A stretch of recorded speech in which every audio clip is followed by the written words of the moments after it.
Hay muchísimas personas que llevan una dieta baja en carbohidratos porque saben que les puede ayudar a reducir su glucosa en sangre y a disminuir su resistencia a la insulina. Pero aún así, muchas de esas personas siguen teniendo la glucosa alta en ayuno. Y ese problema tiene explicaciones metabólicas profundas que te vamos a dar el día de hoy en este video. Al terminar este video vas a saber exactamente por qué ocurre eso y qué correctivos puedes aplicar a lo largo del día para disminuir el efecto de la glucosa. Como siempre, te vamos a contar algunas estrategias que están respaldadas en ciencia para que puedas mejorar tu salud desde tu casa sin ir a un consultorio médico. El principal culpable de que tengas la glucosa alta en ayuno es la resistencia a la insulina. Y para que entiendas esto mejor, la insulina es la llave que le permite a la glucosa entrar a la célula y que sea utilizada como energía. Cuando hay resistencia a la insulina, esa llave deja de funcionar adecuadamente. Entonces las células dejan de responder al efecto de la glucosa. Y el efecto del páncreas es producir aún más insulina para lograr vencer esa resistencia. Y así forzar la entrada de la glucosa a las células. Y con el tiempo, el hígado empieza a producir glucosa, enviarla al torrente sanguíneo,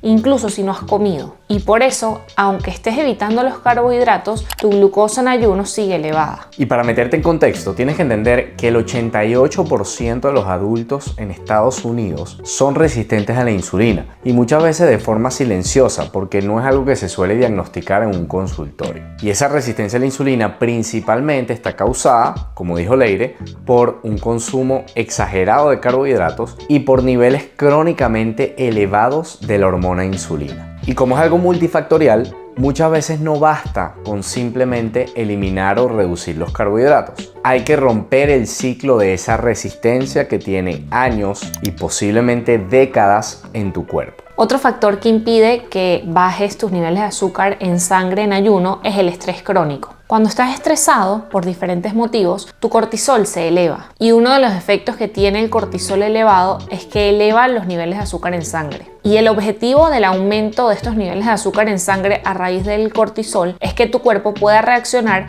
en un caso de emergencia. Es decir, que lo ideal es que el cortisol suba y después disminuya y que no esté constantemente disparado, porque va a mantener a tu cuerpo en un estado constante de alerta y de emergencia y por ende de niveles de azúcar altos.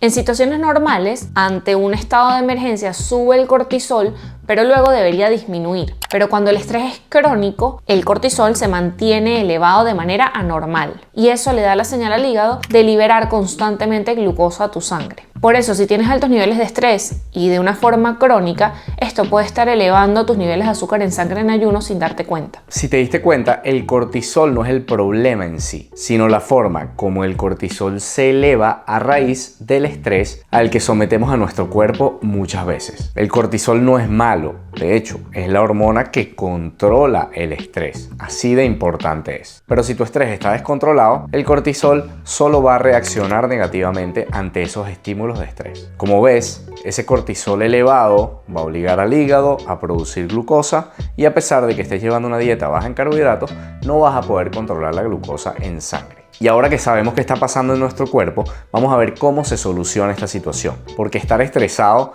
puede significar muchísimas cosas. Así que te queremos traer 5 puntos donde vas a poder identificar si tienes o no ese estrés y cómo mejorarlo. Lo primero, deja de comer todo el día. No basta con llevar una dieta baja en carbohidratos si te la pasas todo el día comiendo. Segundo, prioriza el sueño de calidad. Para tener un estrés bajo necesitas dormir bien y yo sé que eso a veces es muy complicado y no necesitas hacer gran cosa, solamente cuando sea hora de empezar a descansar, disminuye el impacto de las luces artificiales alrededor de ti para que puedas descansar de una manera más profunda y para que tu cuerpo entienda que es momento de descansar. Tercero, intenta sincronizar tu alimentación con tu ritmo de descanso. Es decir, si la noche es para descansar, trata de no comer de noche, a menos que tengas demasiada hambre y en ese caso pues come y no pasa nada. Pero la mayoría del tiempo trata de evitar comer muy tarde en la noche. Cuarto, cuida tu salud intestinal. Un microbioma equilibrado ayuda a mantener la sensibilidad a la insulina. Evita antibióticos innecesarios y también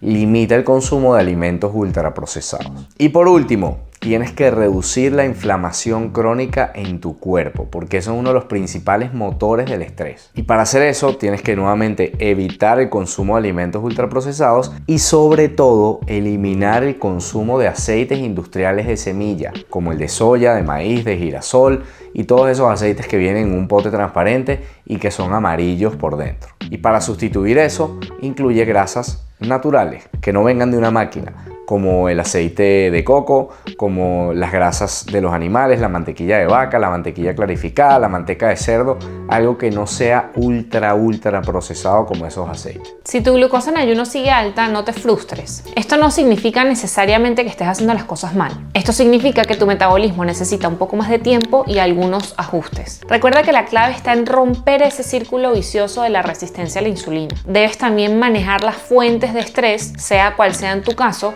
y sincronizar tu reloj biológico con tus actividades, con tu alimentación, con todo lo que haces en el día y en la noche descansar. Y si te gustó esta información, no te olvides de entrar a nuestra página web sinpastillas.com. Ahí podrás tener más información de cómo hemos ayudado a más de 3.200 personas a vivir sin pastillas.